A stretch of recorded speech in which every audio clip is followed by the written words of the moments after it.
Ethan Parker was racing down the highway in his brand-new cherry red sports car. The afternoon sun glinted off the hood as he felt a sense of euphoria overtake him. His success in business had afforded him with many luxuries, but none of it was as thrilling as this. However, little did he know that his joyride was about to take a drastic turn when flashing blue lights stated to appear in his rearview mirror. Helicopter footage revealed the truth about the police's actions, capturing something that left everyone in disbelief. Jane had been flying the helicopter when she heard of the high-speed chase on the highway just outside the city. She nearly couldn't believe her luck, as she loved the adrenaline rush she got from it. It was good for the ratings, too, as people always liked some action on their television. It was just that she couldn't believe what they had actually captured on camera. She had heard the coordinates in her headset about where she had to fly. She was warned about being careful around the police helicopters that had been deployed to capture the driver of a sports car. But she knew exactly what to do in situations like that. This wasn't her first rodeo, but it would definitely be the first time she saw the police do this particular thing. As she saw it all happening, she couldn't believe the police would do such a thing. Her mind began whirring as she started thinking about angles to a news story. If this came out, it would take the country by storm, and she would be the one to broadcast it. What had Jane seen the police do? Why would it take the nation by surprise? And most importantly, why was Ethan even being chased by so many police cars to begin with? It seemed like Ethan's fortune was finally turning around. He had gotten a significant breakthrough with his business, giving him a lot of profit.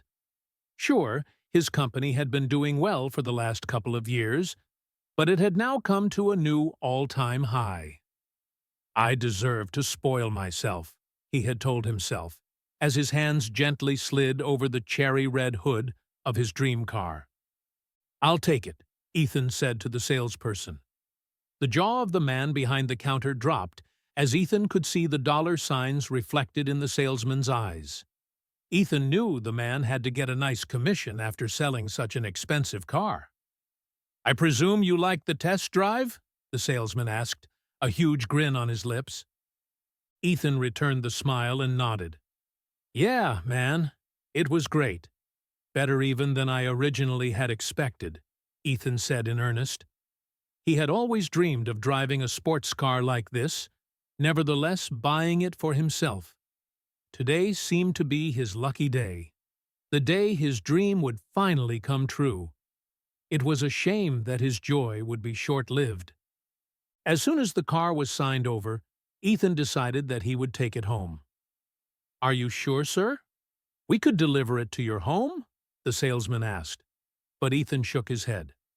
A mistake, he would think in hindsight.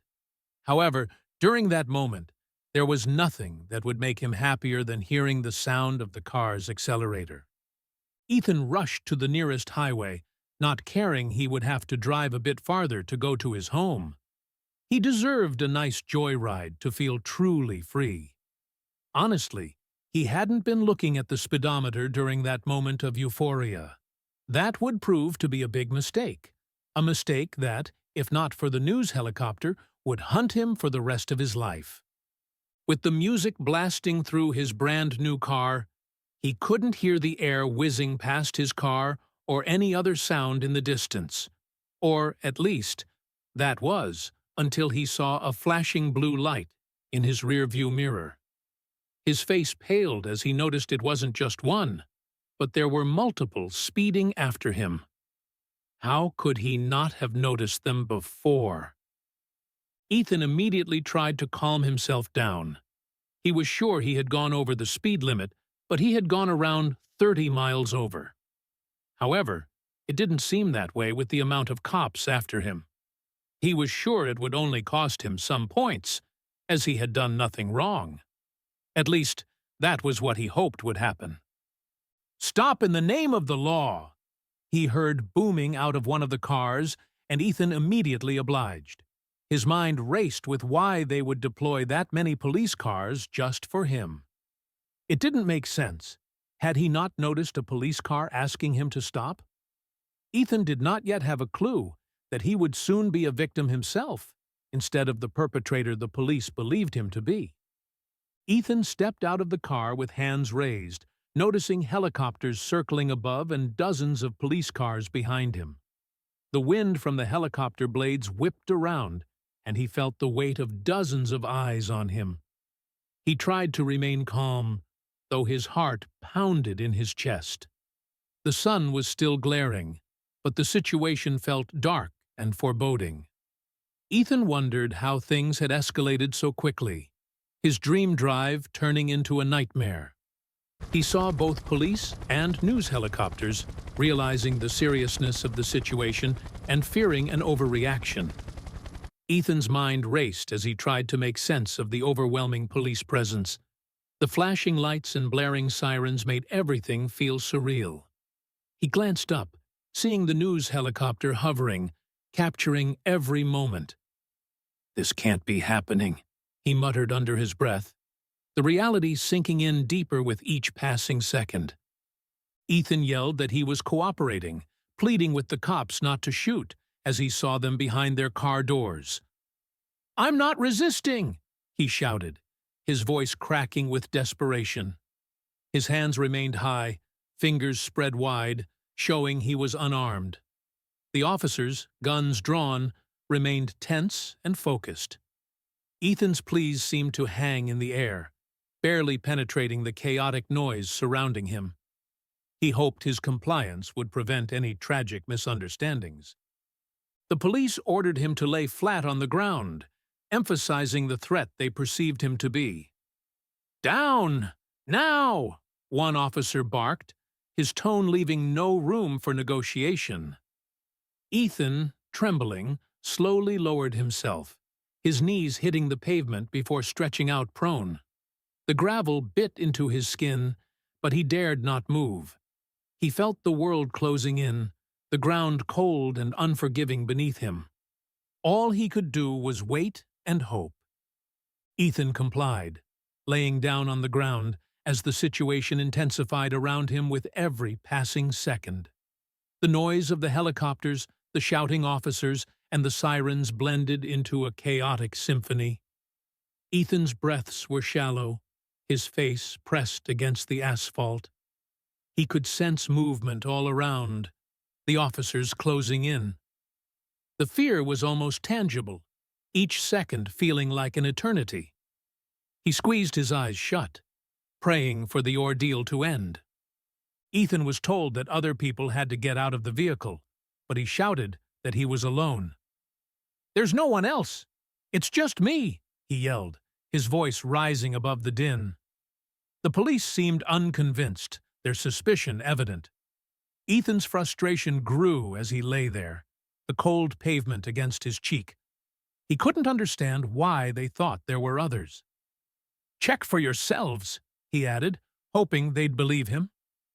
He insisted that he was the only one in the car, starting to doubt if the police had the wrong person. "I'm the only one," Ethan repeated, confusion and fear mingling in his mind. The officers didn't seem to hear him, their focus unwavering. Ethan's heart pounded as he wondered if a mistake had been made. "Please, I just bought this car," he said, his voice cracking. The officers' stern faces gave nothing away. Ethan loudly proclaimed his innocence, but the police ignored him and continued with their procedure. "I haven't done anything wrong," he shouted, his desperation clear. He could see them moving in a practiced manner, not pausing to listen. Ethan felt a surge of helplessness as he realized they were treating him like a criminal. "You've got the wrong guy," he cried, but his words seemed to fall on deaf ears. The tension grew as the police prepared to take him into custody, despite his protests. Ethan's mind raced as he saw the officers approaching with handcuffs. "Why are you doing this?" he pleaded, trying to make eye contact with anyone who might listen. The officers remained resolute, their actions methodical. Ethan's heart sank as he realized there was no immediate escape from this nightmare. The reality of his situation weighed heavily on him. Officers approached Ethan and quickly cuffed his hands behind his back, ensuring he couldn't move. The metal felt cold and restrictive against his wrists. "Please, I didn't do anything," Ethan said, his voice wavering. The officers lifted him to his feet, their grip firm and unyielding. Ethan's mind spun with questions and fears, but there was no time to think. He was being led away, the world around him a blur of noise and lights.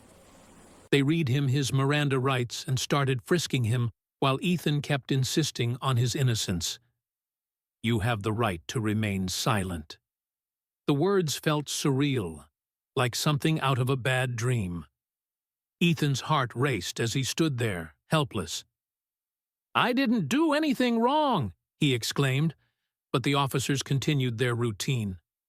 The situation felt increasingly absurd, and Ethan's frustration grew with each passing second. He couldn't believe this was happening. Ethan complained about the severity of the response, saying he only drove too fast and just got the car. "This is ridiculous. I was just speeding," he argued, his voice echoing in the chaos. The officers remained unmoved, their focus on securing the scene. Ethan's mind whirled with disbelief and anger. "I just bought this car today," he added, hoping to find some sympathy. But the stern faces around him showed no sign of relenting. His pleas were ignored as they stuffed him into the back seat of a police car, escalating his frustration. "Please, listen to me!" Ethan shouted, struggling against the firm hands guiding him. The car door slammed shut, muffling his protests. The confined space felt suffocating, and Ethan's mind raced with thoughts of what might come next. He could see the officers outside, discussing something, but he couldn't hear them. His frustration boiled over into helpless anger. Ethan watched helplessly as a tow truck arrived and began to take his car away, his concern growing. "No, don't take it," he yelled, banging on the window. The police paid him no mind, continuing their procedures. Ethan's heart sank as he saw the cherry-red sports car being hooked up to the tow truck. The realization that his prized possession was being taken away added to his sense of despair. He felt utterly powerless. Ethan was taken to the police station, where officers began questioning him about information he didn't recognize. "Why were you driving so fast?" an officer asked, staring him down. "I told you. I just got the car," Ethan replied, his voice shaking. The questions kept coming, each one more confusing than the last. "What are you talking about?" Ethan asked, bewildered. He felt trapped, unable to make sense of what was happening. The ordeal was far from over. He claimed ignorance and repeatedly asked to speak to the chief of police, feeling cornered. "I need to talk to the chief," Ethan insisted, his voice growing more desperate. The officers exchanged glances, but didn't respond. "Please, there's been a mistake," he continued, trying to maintain his composure. The room felt smaller with each passing second, and Ethan's frustration was palpable. He felt like he was shouting into a void, his pleas going unanswered. Despite his assertions of innocence, the chief presented that there was evidence for his crime found in the car's back seat and trunk. "We found some very troubling items, Mr. Parker," the chief said, sliding photos across the table. Ethan stared at the images, his mind reeling. "What is this?" he asked, his voice barely above a whisper. The chief's stern expression didn't waver. "This evidence ties you directly to the crime," he stated bluntly. Ethan turned pale, stammering that he didn't know how the items got there, suspecting a setup. "I swear, I've never seen those before," he exclaimed, his hands shaking. The officers looked at him skeptically. "Someone must have planted them," Ethan continued, his voice tinged with panic. The room seemed to close in around him, the weight of the accusation bearing down heavily. "You have to believe me," he pleaded, feeling the walls closing in. Feeling desperate, Ethan requested a lawyer, convinced that he was being framed for something he didn't do. "I need a lawyer," he said firmly, looking the chief in the eye. The chief nodded, signaling to an officer. "We'll get you one," he replied, his tone neutral. Ethan's heart raced as he sat back, trying to steady his breathing. He knew he needed help, and fast. His mind whirred with thoughts of how to prove his innocence. Ethan's lawyer, Mr. Williams, arrived and vehemently defended Ethan, insisting the items were planted in the car. "This is a clear case of entrapment," Mr. Williams argued, his voice strong and confident. "My client had no knowledge of these items." Ethan felt a small glimmer of hope as his lawyer spoke. The chief listened, his expression unreadable. "We will get to the bottom of this," Mr. Williams assured Ethan, placing a reassuring hand on his shoulder. The salesperson from the car dealership was brought in for questioning about the car's condition at sale. "Do you remember Ethan Parker?" the officer asked. The salesperson, a bit nervous, nodded. "Yes, I do. He bought the cherry red sports car earlier today," he confirmed. Ethan watched anxiously, hoping this would clear things up. "Can you tell us about the condition of the car when he left?" the officer pressed. The salesperson took a deep breath before answering. The salesperson confirmed that Ethan left the shop 4 hours ago, and that nothing was in the trunk or back seat. "The car was spotless, just as we always ensure for our customers," he stated. Ethan felt a momentary relief. "Are you certain?" the officer asked again, and the salesperson nodded firmly. "Yes, I'm sure. There was nothing unusual in the car." Ethan hoped this testimony would start to unravel the misunderstanding and prove his innocence. He offered to show camera footage from the dealership, putting Ethan in a precarious position. "We have security cameras that cover the entire lot," the salesperson said. Ethan's heart skipped a beat. "Would that help?" The officer's eyes lit up with interest. "Yes, it would," he replied. Ethan felt a mix of hope and dread, knowing the footage could either exonerate him or further complicate his situation. "Let's review the tapes," the officer instructed. The footage created a timeline that made Ethan look suspicious, worsening his situation. As they watched the video, it showed Ethan inspecting the car, then driving away. "See? There's nothing in the car," Ethan pointed out. But the officer paused the footage, zooming in on a shadowy figure near the trunk just before Ethan left. "Who is that?" the officer asked. Ethan's heart sank. "I don't know," he stammered, feeling the walls closing in again. Ethan felt hopeless as his lawyer, Mr. Williams, began doubting his innocence due to the mounting evidence. "Ethan, this doesn't look good," Mr. Williams said, concern etched on his face. "I swear, I didn't do anything wrong," Ethan pleaded. But the lawyer's confidence seemed to waver. "We need to figure out who that person is," Mr. Williams said. Ethan nodded, feeling more isolated and desperate than ever. The truth seemed further away with each revelation. Ethan's bail was posted, and he was given a court date, leaving the station with a heavy heart. He walked out, feeling the weight of the world on his shoulders. "You're free to go for now," an officer said, handing him his personal belongings. Ethan nodded, barely hearing the words. The impending court date loomed large in his mind, each step away from the station feeling heavier than the last. He dreaded what was to come. As soon as he stepped outside, reporters bombarded Ethan with questions, intensifying his distress. "Mr. Parker, do you have any comments on the charges?" one shouted. "Is it true you're involved in illegal activities?" another asked. Ethan shielded his eyes from the flashing cameras, feeling overwhelmed. "No comment," he muttered, trying to push through the crowd. The barrage of questions and flashing lights made it hard to think, each step feeling like a struggle. Security guards intervened, leading Ethan away from the chaos and towards his awaiting car. "This way, sir," one of them said, guiding him firmly. Ethan felt a slight relief as the guards formed a protective barrier, but the noise and questions still rang in his ears. The car door opened, and he quickly slipped inside, grateful for the momentary escape. The guards ensured he was safely inside before closing the door, blocking the reporter's view.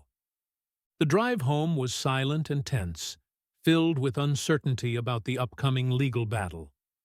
Ethan stared out the window, his mind racing with thoughts of what lay ahead.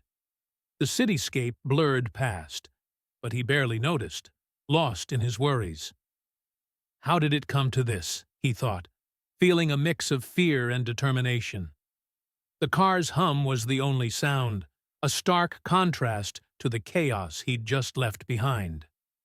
Outside the gates of his home was standing a woman named Jane, who introduced herself as a reporter, offering help. "Ethan Parker," she called out as he stepped from the car. "I'm Jane, from Channel 8 News. I think I can help you." Ethan looked at her, wary but curious.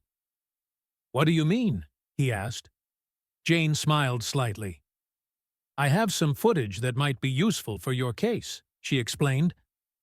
Ethan felt a flicker of hope.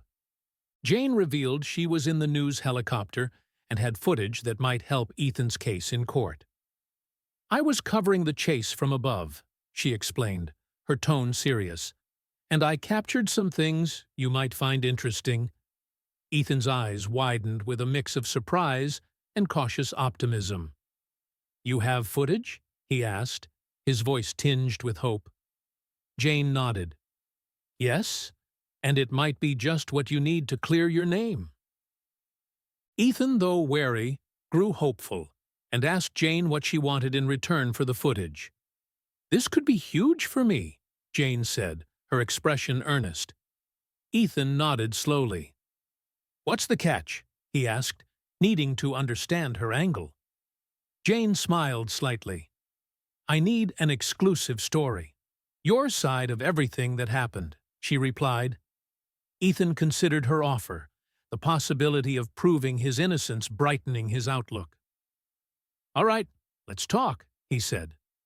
Jane requested an exclusive inside scoop on Ethan's story, aiming for a groundbreaking news piece. "I want the whole story, from start to finish," she said, her eyes gleaming with anticipation. Ethan sighed, knowing this wasn't going to be easy. "You'll get your story," he agreed reluctantly, "but only if this footage helps me." Jane nodded, satisfied with the arrangement. "Deal," she said. The agreement marked a tentative step towards a possible resolution. Ethan reluctantly agreed, inviting her into his home to discuss further. "Come inside," he said, opening the door wider. Jane followed him in, her notebook ready. The house felt heavy with tension, each step echoing their unspoken fears and hopes. Ethan led her to the living room, gesturing for her to sit. "Let's get this over with," he muttered, more to himself than to her. Jane settled in, ready to dive into the details. Jane showed the footage she had captured to Ethan and Mr. Williams in Ethan's living room. "Here it is," she said, pressing play on her laptop. The screen flickered to life, showing the chaotic scene from above. Ethan and Mr. Williams leaned in, watching intently. "Look there," Jane pointed out, zooming in on a specific moment. The footage, though grainy, seemed to capture something critical. Ethan's heart pounded as he realized this could be the key. The footage, though not crystal clear, seemed to show a cop planting something in Ethan's car. "Look closely," Jane said, pointing at the screen. Ethan and Mr. Williams squinted at the grainy video. There, in the corner, a figure moved suspiciously around Ethan's car. "Is that?" Ethan started, his heart pounding. Mr. Williams nodded, his face grim. "It looks like an officer is placing something inside," he confirmed, the implications of the footage dawning on them. One officer was seen tossing an item inside while Ethan was on the ground, and another opened the back and placed something in it before calling the others. "See that?" Jane pointed. "They're clearly planting evidence." Ethan's jaw tightened as he watched the sequence unfold. "This proves I was set up," he said, anger and relief mixing in his voice. Mr. Williams's eyes narrowed. "We've got them now," he said, his determination renewed. Mr. Williams and Ethan were both shocked and angered by the apparent setup. This newfound evidence reignited their hope for proving Ethan's innocence in court. "I can't believe they did this," Ethan said, his fists clenching. "It's outrageous," Mr. Williams agreed, "but it's exactly what we need to clear your name."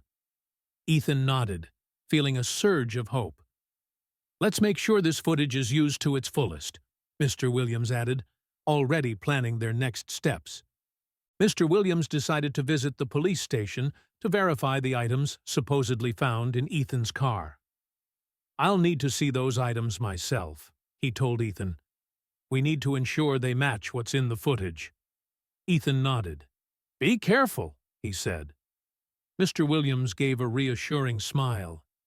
"Don't worry, we'll get to the bottom of this," he promised, heading out the door with a determined stride. Ethan watched him go, feeling a flicker of hope.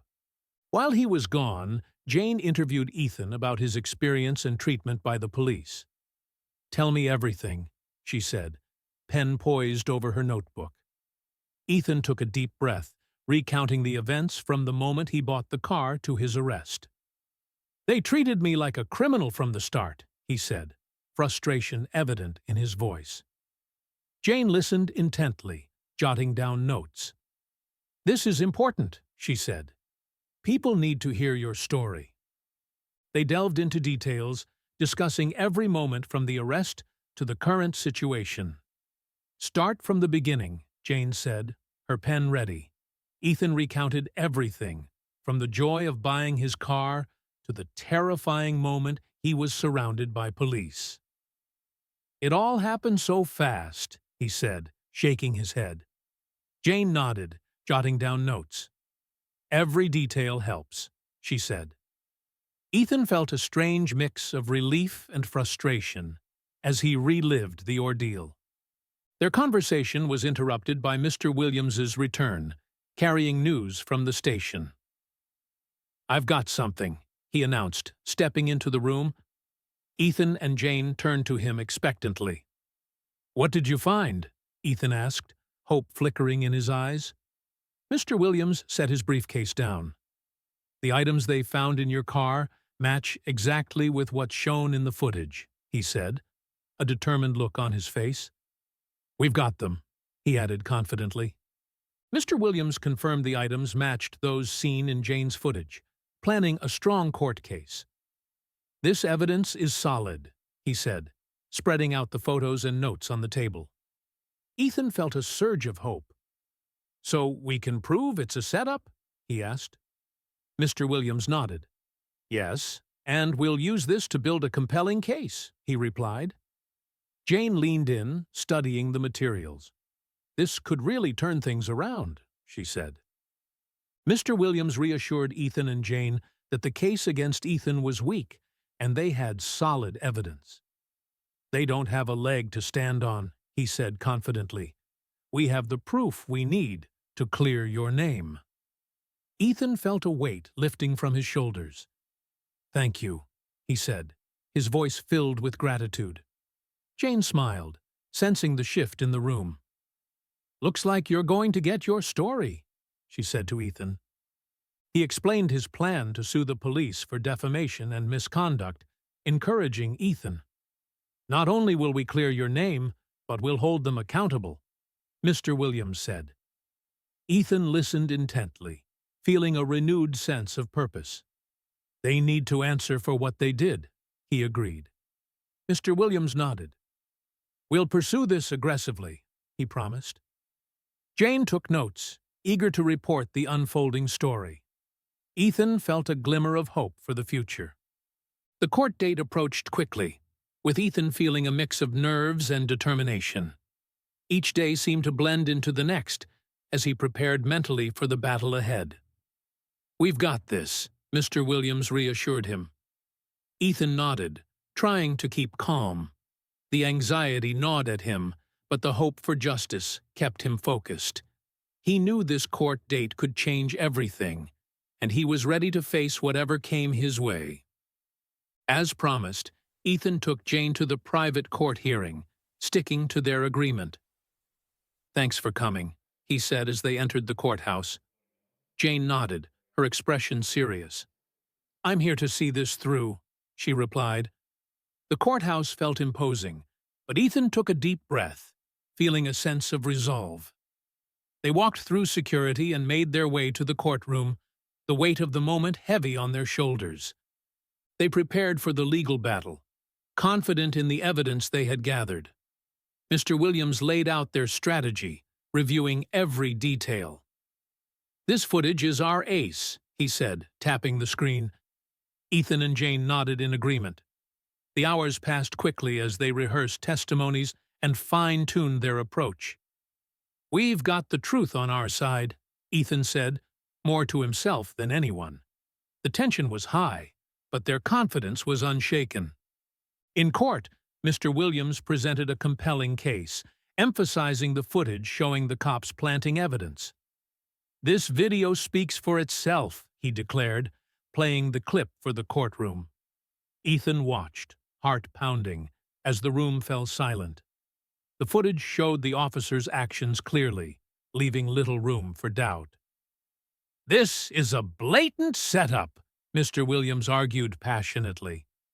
Ethan felt a surge of hope as he saw the jurors' reactions to the damning evidence. The courtroom was stunned by the video, shifting the focus to the police department's integrity. Gasps and murmurs filled the room as the footage played. "How could this happen?" someone whispered. Ethan glanced around, seeing the shock and disbelief on faces. The judge's expression hardened, clearly troubled by what he saw. Mr. Williams stood firm, driving home the impact of the evidence. "This is more than a case about one man," he stated. "This is about justice." Mr. Williams accused the police of defaming his client, calling the officers involved to the stand. "These officers deliberately planted evidence to frame Mr. Parker," he stated, pointing at the defendants. The courtroom was silent, everyone's attention on the officers. "We will prove that their actions were not only illegal, but a gross miscarriage of justice," Mr. Williams continued. Ethan watched, his heart racing as the officers were sworn in, ready to testify. The two cops, clearly flustered, stammered through their testimonies, unable to justify their actions.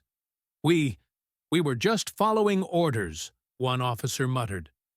"It wasn't like that," the other tried to explain, but his words were jumbled. Mr. Williams pressed them, his questions sharp and relentless. "Why did you plant evidence?" he demanded. Their inability to provide a coherent answer only made their guilt more apparent. The courtroom watched in tense silence. The judge declared Ethan innocent, dismissing all charges against him. "The evidence against Mr. Parker is clearly fabricated," the judge said firmly. "All charges are hereby dropped." Ethan felt a wave of relief wash over him, his knees nearly buckling. "Thank you, Your Honor," Mr. Williams said, nodding respectfully. Ethan turned to Jane, who was smiling broadly. "You did it," she whispered. The courtroom erupted in whispers and murmurs, the tension finally breaking. The court demanded an explanation, and one officer admitted the city's high crime rate led to desperate measures. "We were under a lot of pressure," he said, looking down. "The crime rate was skyrocketing, and we needed results." The judge's face hardened. "That does not justify framing an innocent man," he said sternly. The officer nodded, shame evident on his face. "We know that now," he admitted, his voice barely a whisper. They confessed that Ethan's car resembled a suspect's, and they needed a successful case to report. "We thought it would be an easy win," the second officer said, voice trembling. Ethan's car matched the description of a wanted criminal's vehicle. The courtroom was silent, everyone absorbing the weight of their words. "We're sorry," the first officer added, his eyes avoiding Ethan's gaze. The judge sighed, the disappointment clear. "This is a serious breach of trust," he said. The officers revealed they planted evidence to make Ethan a scapegoat for the unsolved crimes. "We needed a win," one officer confessed, his voice shaky. "So we planted the evidence to make it look like Ethan was the suspect we were after." The courtroom was filled with gasps of shock. Ethan felt a mix of anger and relief, knowing the truth was finally out. "We're truly sorry," the other officer added, looking genuinely remorseful. The judge ordered a trial for the officers, holding them accountable for their misconduct. "This behavior cannot go unpunished," the judge declared sternly. "You will face a trial for your actions." The officers were led away, their faces pale and defeated. Ethan watched them go, feeling justice was finally being served. "Thank you, Your Honor," Mr. Williams said, bowing his head. The judge nodded, his expression resolute. "Court is adjourned," he announced. Ethan walked free, and Jane achieved her exclusive story, exposing the corruption and clearing Ethan's name. "You did it," Jane said, smiling as they left the courthouse. Ethan nodded, feeling the weight lift from his shoulders. "Thanks to you and Mr. Williams," he replied. Jane's report hit the airwaves, uncovering the truth and shining a light on the corruption within the police department. Ethan's name was cleared, and justice was finally served. "It's over," he whispered, relief washing over him.